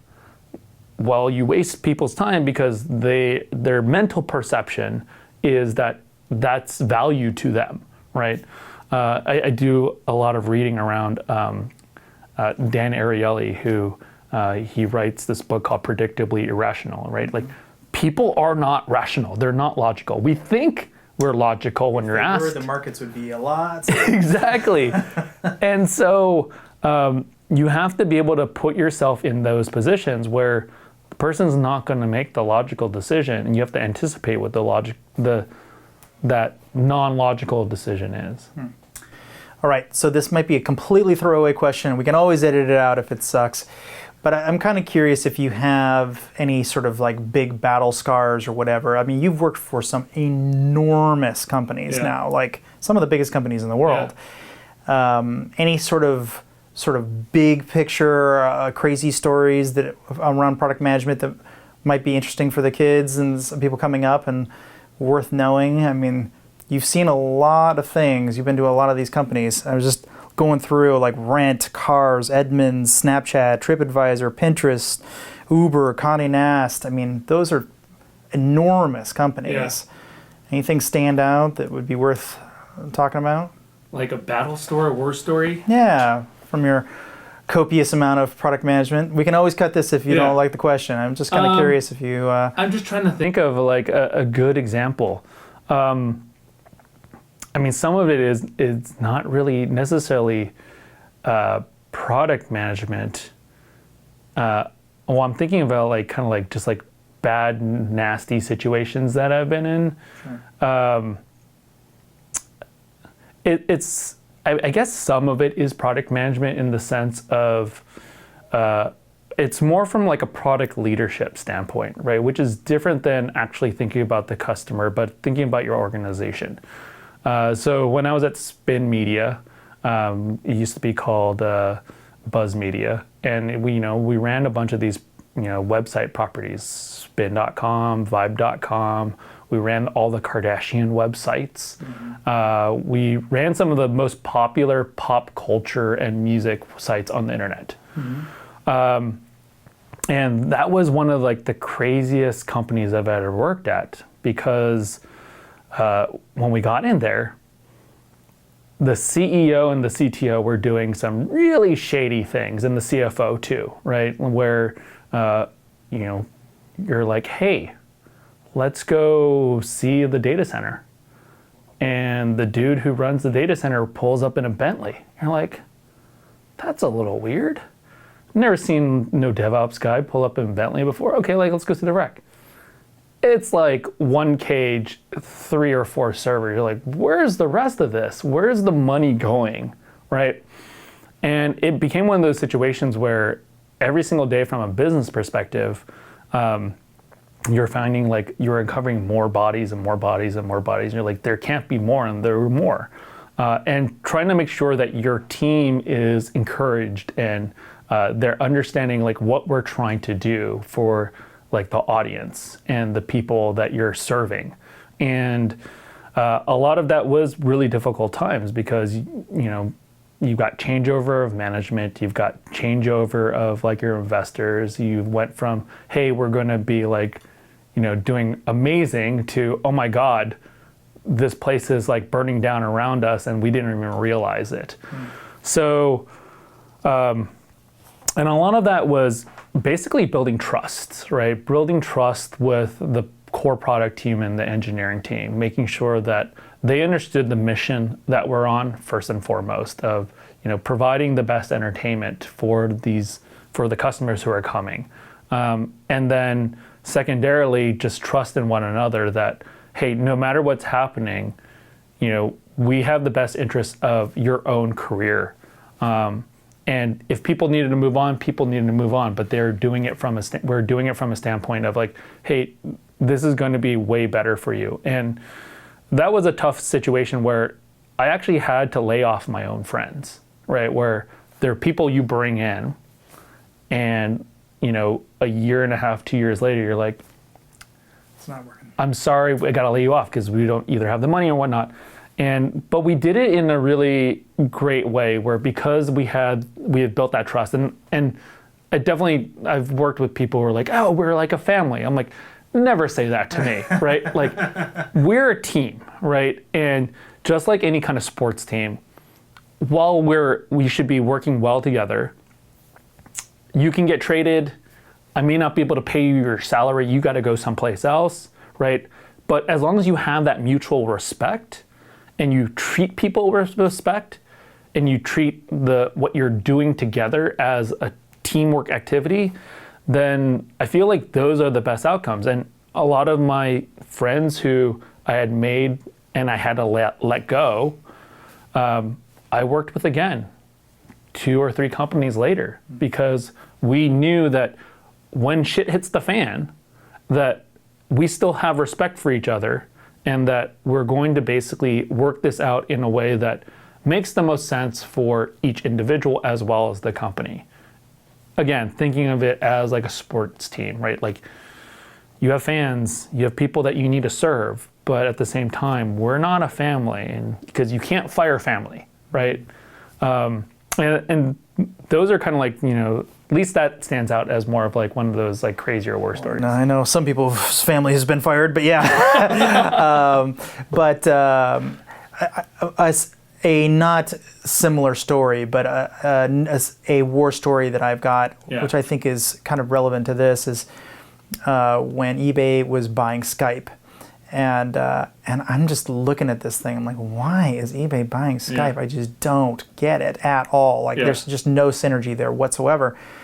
And they brought me in, and they're like, okay, Robert, we're going to unveil our big idea that we've come up with. And I'm like, okay, what is it? I'm excited. You know, I'm one of the very first people who gets to see this big idea they've got. I'm like, it's Skype Bay. And I'm like, what? I'm like, well, and like, okay, what's going to happen is people will be on Skype, and then they can send their friends, they can actually like get their friends together, and they can auction off their things to their friends. I'm like, but they can do that on eBay. Why would they, and way more people. And why are they going to want to be doing that to their friends? And like, who's going to do that anyway, even if you do support that feature? And they're looking at me like, what, you don't think it's a good idea? I'm like, no, I know it's not a good idea. Is that it? Is that the whole idea? And they're like, yeah, that's the whole idea. I'm like, oh, how much did you spend that? $1 billion. So if you don't have a product manager in the room who actually is thinking like the customer and actually is kind of called the threat model, like what's the contrary viewpoint of this decision? Like what else could happen? You can make some really insane bets. I can't share this story. You got a story you can't share. Did you change some details? I'm trying to think about it. So, very similar, right? Where a company that I worked at, they got acquired. The acquiring company was like, hey, like there's these great synergies that we can do together. And we're like, yeah, like there's definitely alignment. More alignment than Skype Bay, for sure. It's not zero. But their point of view was kind of, hey, if you need to convert all your customers to be our branded customers. And like, it's, you know, this is a natural thing where like a company's like, hey, like we want to be one brand. But the mental process was very much for what is the benefit to the company and not to the user, right? And even like when you propose the idea of like, hey, I've got this $1 billion idea, like literally I'm like, we can make you $1 billion, but it'll be on the current user base. That's not, you know, the big company's branded user. Like we don't want it. What do you mean you don't want the revenue? Well, you know, we want customers who are really committed to our brand. I'm like, we can move those people over. We can get the $1 billion and we can add value to the customers. And they're just so hard-headed about the way that they think about, they're not thinking about the end user. They're not thinking about the end benefit of the user. Like in your Skype A kind of proposal. It's just like, how do we just make more of what we currently do? And they think of it from that lens. And I don't fault, you know, companies like that, right? Like with the acquiring company is very much like a SaaS-based company, whereas you're acquiring a consumer-based company, and they don't know how to think consumer. And so when all you've known is SaaS, and all you've known is basically enterprise SaaS, it's really, really hard to change your mental model to think consumer.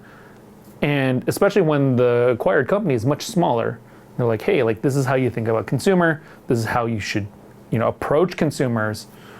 I don't necessarily fault that, but it's definitely one of those things where the product culture, if you don't have good product culture and you don't have good product thinking of first principles of like really what we're trying to solve, then yeah, you're basically just going to continue to think like, I've got a hammer, everything is a nail, right? So, yeah. All right, so we've talked about a lot here. I'm always in a weird position when it comes to product because I don't trust the customer. Just like I don't trust engineers and I don't trust marketing people, or I really don't trust anybody. I think trust is generally not a great idea. You could maybe trust but verify, maybe, but generally speaking, I think that most people have bad ideas. Like the world is full of bad ideas. Right. Maybe good intentions, and maybe there's a nugget in there that's good, but I generally try to avoid letting my brain get infected by other people's ideas whenever possible, because there's so many of them, so many bad ideas. And generally the worst place to get ideas, I find, is from my own customers. Yeah. I like them a lot, but they're just thinking about today. They're thinking about their problem right this second. And this, I just keep thinking the Henry Ford, faster horses. Yeah. Like, I just want a faster horse. I'm like, there's better ways to do this. Like, much, much better ways to do this. Not everybody is innovative. So I don't think this is the right recipe for the average product manager. But I do think it's substantially better if you can think ahead of the customer instead of thinking where they are. Skate where the puck is going, not where it is currently. And stop trying to listen to the customer's direct demands. Take them under advisement. Maybe it's a list of things that you're already working on and you want to know how to prioritize them. Fine. Right. There's definitely room for that. And certainly there's certain types of platforms where there isn't a lot of innovation. It's the same thing over and over again. Right. There might be some innovation in how you structure the website, like you were saying, move pages around to make the flow different or whatever. Yeah. But anytime you ask a customer, they're not going to say, what I really want is to move this page over here or whatever. They're never going to give you that advice. They're never going to think of it. Because they're thinking, I just want to send more flowers to my sick grandmother or whatever. Right. So how do you reconcile that? I mean, you've talked a lot about talking to customers, and so I too talk to customers, but how do you reconcile that? So two things come to mind. So one is this idea called prototyping, right? It's different from prototyping, and it comes from this guy named Alberto Savoy, and I think he used to work at Microsoft. And he talks about the original Palm Pilot, right? And back then also, like, hardware has always been hard to build, right? And back then even more so, right? Extremely costly. And the original idea of the Palm Pilot, pre-iPhone for anybody who's watching, like, what the hell is a Palm Pilot, right? Is basically, like a calendar, a digital calendar, effectively. Mm-hmm. And so what prototyping does is they're like, okay, like, let's pretend that this thing exists. So what they would do is like, hey, here, customer, pretend that this is actually a working device. Carry it with you. And basically, they would just like carve a piece of wood, right? And carry it with you. And whenever you feel like opening up your calendar or checking your calendar, pull it out and then interact with it, right? And give us feedback that way. And so there's certain things where you can kind of have customers pretend that it's real, as opposed to like listening to like what their opinions are, and then actually observing like what they actually do. Because there's this idea in this book called thinking fast, thinking slow. Your brain immediately, when you ask the customer a question, a lot of times it's the thinking slow. They've had a lot of time to think, and then they've like, what's the logical answer? Even though, as we talked about earlier, most people are irrational, right? They don't do what they actually say they do. Mm-hmm. So if you can get something in front of them that is like without doing a whole lot of investment, you can kind of actually see what the user will actually do. That's one approach or one strategy, right? And in that book that he talks about this idea of like, if you wanted to open up a bookstore, you would say like, oh, cool. You would go to a friend like, hey, I'm going to open a bookstore. People would say, that's a great idea. I buy books all the time. And then when you actually open a bookstore, they never walk in. Never right. Yeah. And so the alternative is actually what he has in the book is like basically you put a sign on the street that says like, hey, bookstore coming soon. Right? And you find an abandoned building, whatever, and bookstore is coming soon. As people walk by, you stop them like, hey, did you see like this bookstore is coming soon? I'm like, oh yeah. Like, you see whether or not people are actually truly interested or not, right? And some of this falls further, where stuff that I've done in the past, where you basically can build some of these prototypes, where for me, like especially in e-commerce, it doesn't count your intent doesn't count unless you're willing to pull out a credit card, right? And so we'll build like kind of like a shell of a product, say like, hey, you can get this product, it's only $9.99, right? Sign up now. And then when they go to check out, you don't hook up any of the Stripe or in the credit card. You just have an error message like, oh, sorry, we're all sold out. Or, hey, like there's an error, come back soon, right? And you can... We're actually out of stock. We're out of stock, right? But we added you to the list. You can actually collect whether or not that person's truly has that intent or not. A second way of doing, especially when you're doing at least customer interviews, like we're actually talking to the customer, where product teams go wrong is they ask kind of direct questions. So another book that I'm reading right now, which kind of resonates a lot, is from this lady named Teresa Torres, and she has this idea of continuous discovery. And in it, there's this example of like, okay, like when you buy like your suit jacket or when you buy a new suit, what's the thing that matters to you the most? And people say like, fit or quality, right? And then if it's fit or quality, then why did you buy your suit off of Amazon? You didn't try it on ahead of time, right? And so the behavior that they actually did versus what they say is different. So a lot of times when you're asking questions, you want to ask things that are situational.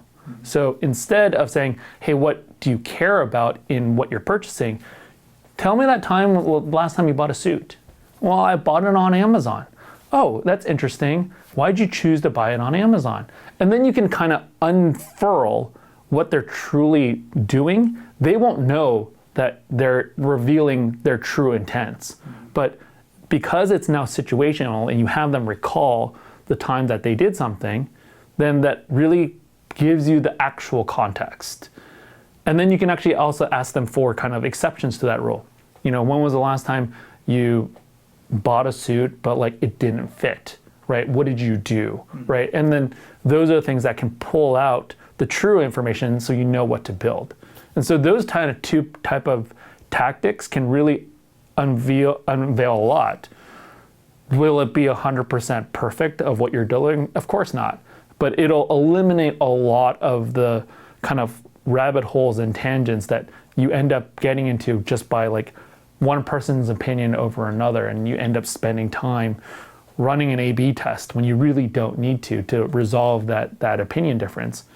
You can actually look at the core problem that's happening and again go back to first principles of like, what is the actual problem that we're solving now? And now we have a better solution, as opposed to you're whittling down the potential solutions that you can have for the customer. So in product management, you kind of have a work wife, work husband, which is your project manager. Yeah. I am sure, just like I have, you've encountered all kinds, because there really are all kinds. What do you think makes a good or bad project manager? Or what have you seen that makes them easy to work with? Because that's your counterpart. That's who's going to have to take your idea and actually make it go and do all this heavy lifting of making sure engineering is off actually doing the work. It's really honestly very simple. It's actually understanding the product. There's so many project managers that I've worked with that they're so, intent on building their Gantt chart and their resourcing and all their spreadsheets and like being able to report and building the perfect reporting structure, that I'm like, do you actually understand what we're building? Right? And like, what are the trade-offs, right? Because if they understand what you're actually building and the intent, then they'll understand, hey, and they'll be able to voice, because like they're going to be in more meetings than you are. They're going to be able to voice, hey, like, I don't think that's going to take us in the right direction. They may not necessarily be able to tell the team what direction they should go in instead, but they at least can know like, hey, that doesn't fit. That doesn't, they're basically the trip planner. And they're like, that's going off. Or like, hey, it's okay if we skip this particular part of our trip, because that's not necessarily core to like the destination that we're getting to. And it's really as simple as that. The ones that are great at it just like truly ask those real questions of like, how does this work? What are we going to? And that's where also I see product managers fail. where they're like, oh my God, like the project manager is asking me so many questions. Like, yeah. Good. Yeah, exactly. You need to tell them. I've found that there's two types of project managers. That's a good answer, by the way. And so the first bucket is actually two groups of people. One is the super type A, shows up meeting with like with 5 cups of coffee in them, and like everything's like really like buttoned up, and they're like every second of every meeting is really written down, and you don't want to mess with them, and no one wants to mess with them. And if you're off by 1 millisecond by what time you said that thing's going to get done, they're going to be at your desk like, why isn't this done? You said it was going to get done, and no one wants that to happen because this person's definitely about to snap. And it's great. They get stuff done, and they're very actually easy to work with, strangely, despite all of that. And the other is just like sit back and relax, and they've got their Gantt chart or whatever crazy thing that they're doing, but they don't follow it. They don't care. And just like everyone's kind of doing their thing, it's like, and no one wants to mess with that guy. Yeah. He's probably high right now. He's the cool guy in the room, and everyone just kind of wants to let the cool guy do the cool guy thing. And he's like, hey, so you said you're going to do it on Tuesday? Did I say that right? Yeah, Tuesday. Cool, man. And then everyone does it because they don't want to mess with that guy. They don't want him to, and it's great. And it works perfect, and stuff gets done. The ones I find that are not effective are the ones who have agendas in their meeting invites. I don't know what it is. Every single time this happens, every time I get a project manager and they send out an agenda ahead of time, I know I'm just going to end up getting in conflicts with this person. Interesting. Every time. Not like sometimes, every single time. And I think the reason is they assume that things aren't going to happen in the meeting. That every meeting is just following whatever needs to be done in that very specific agenda. But in reality, just like life, things come up in the meeting, and you're like, okay, whoa, we got to stop here. We need to take a way divergent path. I realize you want your thing to get done by the end of this meeting, but that ain't going to happen. We got like a bunch of really hard things to work through first.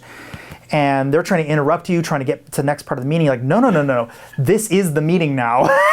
You can just leave if you need to, because this is what's happening. And I definitely get in conflict with those types of project managers. I definitely agree. I've experienced that a lot more recently, where you're like, we got to address the issue. Why do you want to move on? Well, like, we got to move on the agenda. I'm like, who cares about the agenda? Let's address the elephant in the room, right? And I also feel like it's part of that other part where like the person doesn't understand our product, right? Yeah. They're just like, oh, okay, let's move on. I'm like, no, this is core to the product. What are you doing? They understand their job. They just don't understand what we're doing. Right. And that's a big problem. Yes. Yeah. And usually I get so frustrated with people like this. I'm like, okay, we're all going to leave and have this meeting that needs to happen. You can sit here. Like, I just need this to happen. Like, and like, I need you to come with me. Like, well, should I come because I'm the project manager? No. I'll be fine. Some of the people I feel bad for, because it is misaligned incentives for themselves, right? Where, and this is not true of every company, but honestly, I've run it to almost every company that has a formal PMO, where like they have a group that's the PMO, and the PMO does a lot more than they should be, where like it's almost like the org is run by the PMO and not the product team or the engineering team. And in those cases, I can see that. the leaders in that are very much, I need a Gantt chart. I need metrics. And I need to know when things are launching on exactly what date, and I need to have regular reporting every single Monday at this time, because executives are blah, blah, blah, blah, blah. And the executives honestly don't care. Like, if you actually go ask like one of these executives, they're like, well, why would we do that, right? And like, they're just oblivious because like they think the lead of the PMO is like, no, we got to stay on the schedule. And everyone's like, oh, okay, like that's how you guys want to do the process. Where that's just it's not helping, right? So definitely been in that situation. I've gamed PMOs heavily before, because it turns out that they, again, as you said, they are they probably doing more than they should be doing oftentimes. but you can game them. And it's like, well, what are escalations? What happens to your organization when I put escalations on the board? Well, they got this big Tetris board, like, and it's all very frantic, and they're like, well, we have this whole side channel for escalations. Like, great, I'm gonna fill that up. I'm gonna put everything through escalations, because there's nothing stopping me. Like, I mean, there's no one around me saying you can't. Right. So great, everything goes in escalations. Remember a business unit, they're like, Robert, we're so sorry, we're sending you all these escalations. We can start giving them the no. Every one of them's gotta be P1. This is how we get shit done. Exactly. So I think the whole baking things in versus not baking things in, I think that's something I want to spend a little bit more time on since I have you here. Like if you're going to tell these people that you're investing in or whatever, here are the top 10 things I would do, or 5 things or 3 things or whatever from a marketing perspective, to sort of bake it into the product, as opposed to, well, we have a product, now hire a team to come in and do the marketing components on top of it, now add some keywords and meta tags. And like, are there things where you just like, here are like the 4 or 5 sort of rote things, like use WordPress with Yoast on it, or you got to do these low-hanging fruit, otherwise you're just not going to rank, or you're not going to have a good marketing campaign, or what kinds of things would you just?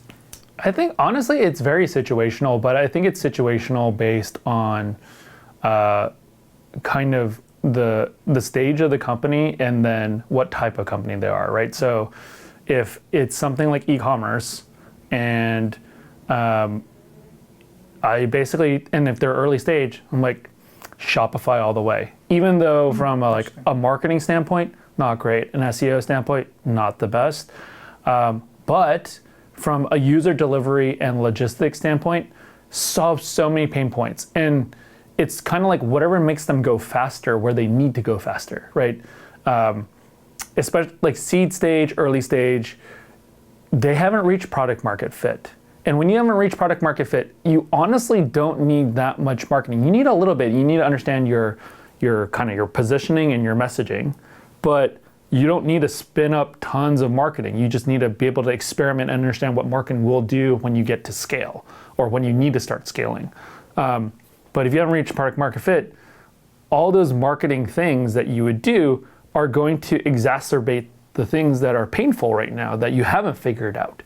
And so that's where, having been in technology for so long now, it doesn't matter how often you're like, hey, everyone says we're going to build this so that, hey, it's going to last for like 5 or 6 years, right? Like that, this is kind of like the platform that we're always going to use, and like, let's invest in it.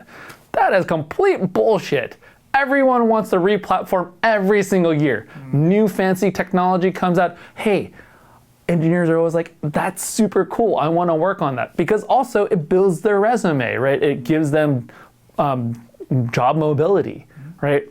And so I've come to the point where like it really doesn't matter what platform you're picking. Most of the time, it's like pick the right tool for the job at the moment. Okay, well, a follow-up question is, so let's say you're about to make an investment, as I know you do some investing, and you're taking a look at a company. Is there something about product management or your marketing background that would make you say, that's going to be a good fit, or that's going to have a lot of problems, or so how does it sort of inform your investing strategy when you're taking a look at these companies? Yeah, a lot of it is more, especially for myself, right? I'm doing more angel investments. So like they're really, really early stage companies. I rarely get a chance to work at or invest in a company that is later stage. And in those cases, it really comes down to those founders and whether or not they think in first principles. Do they know actually how to solve the problem and actually figure out the customer? And then can they think in marketing terms? Like, can they bring the product to market, right? So it's the people, it's not the tech. It's 100% the people. I think there's a part of it is the tech, but so one of the companies I've consulted with is Goat. Right, and they have this really cool marketplace that sells high-end sneakers, and they didn't start that way. I even forgot what they started as. They completely started, like, it was not, had nothing to do with sneakers, right? And it was goats. Yeah. And they got to a point in their company's career where they were just like, shoot. They went to their investors and were like, we want to give you the money, the rest of the money that we have back, because we know that this is a dead-end project. And the investors went to them and said, like, look, we don't want any of the money back. Go do what you think is like the thing that you're most interested in. And they're like, well, we really like sneakers.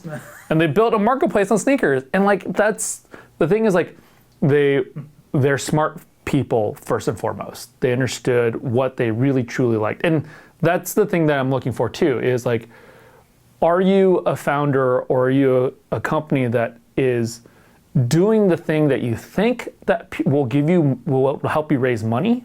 Or do you truly honestly believe and like the thing that you're working with? And that's where like I'll help certain companies versus others, right? Like that's where, even though like Honey, I looked at the company and I was like, it's a fucking Chrome extension. Mm-hmm. This thing's not gonna be big at all, right? It's not gonna make, like, it'll make some money, but it's a Chrome extension. Like, this is not gonna be $1 billion company. They sell for $4 billion. Yeah, they're a $4 billion company, right? And it was because, like, when you looked at the founders, they truly believed in the mission that they were doing, right? And like the story of George was that he grew up poor, right? And he had this thought of like, hey, it sucks. My mom's sitting there cutting coupons. Like, why is it that we have to cut coupons because we're poor, right? That's unfair, right? And the funny thing is they call him the coupon king, like when he sold the company, but his whole goal was to like eliminate coupons altogether. He doesn't want a single coupon to exist. And if you think forward to where he was thinking way back then, he's like, look, if the Chrome extension is installed in like everybody's computer or like 80% of the computers, and it's auto-applying coupons for everybody, the whole idea of coupons completely is negated. Coupons are designed for attribution, incentivizing certain segments to get them to complete the conversion and then collect data, right? If everyone's the same, I'm just discounting all my products all the time, right? There's no value. And especially like the technology we have is like, we're brute forcing every single coupon that we've ever seen, right? So the user doesn't even know what coupon we're using. We're just maximizing the savings for them. And it's that thought process, that foresight that he had of like, look, I'm really passionate about this space. And he had that vision of where it could be, as opposed to, let me just figure out how to like generate like like how do I make $1 billion business, or how do I be the next Mark Zuckerberg? And I find a lot of founders that way. They're in it for this false celebrityhood, right? As opposed to like truly what problem are you solving for the customer? So I hate to tell you, but you're back in couponing. You were that's where I first met you. You were doing a lot of couponing stuff. Yes. Realtor had a couponing. Yes. I can't even remember the name of it. Welcome Wagon? Yeah, I think Welcome yes. Wagon. Yeah. So how is that different? How is there's two products. Yeah. 15 years apart, both giving out coupons. Why did one turn into $1 billion company? The other one, we can't even remember the name of it anymore. It was very much Welcome Wagon was this idea of like, how do we use this for attribution? How do we use this to like generate leads, right? And it was the wrong way of thinking coupons, right? Where when you think about what Honey does, it's thinking about the user first, whereas Welcome Wagon's thinking about the business. How do I generate a lead for the business? How do I sell this to a merchant? How do I sell this to, whatever, like how do I get merchants to fund this? Where Honey was just like, customers want to save money and they don't want to search the internet for coupons. So we're going to give them all the coupons. And it's that fundamental shift of what's best for the customer as opposed to what's best for the business. And they're able to build a much bigger business because you put the customer first. Yeah, it's cool. All right. Well, thank you for doing this. I know it's kind of a little late at night here in this hotel here in in the beautiful California, Southern California here. I appreciate you coming down. How do people get a hold of you, find out more, get in touch with you, ask you for help for their companies? Yeah. The best way is usually Twitter. My handle is EYWU. And then, of course, on LinkedIn. And those are usually the two places that I hang out, at least socially. If there are times where people want to just, kind of bad ideas around either product or growth, I'm always game, right? Especially for startup founders who are struggling. And because there's a lot of bad information out there. There sure is. In the security space, I know it in the SEO space, right? And really, in the end, I mean, I would say like in my stage of my career now, it's kind of like the famous Jack Ma thing of like, hey, early on you kind of grow your career. Second part of your career is kind of like, maximizing what your knowledge is, and then there's a latter part of your career where you're giving back and sharing that knowledge and starting that earlier. And I've been doing that over the past decade. Those are things that really end up not only selfishly like having a good benefit of where I feel good, but it's opened up opportunities for me to also make money and help other people make money, just like Honey.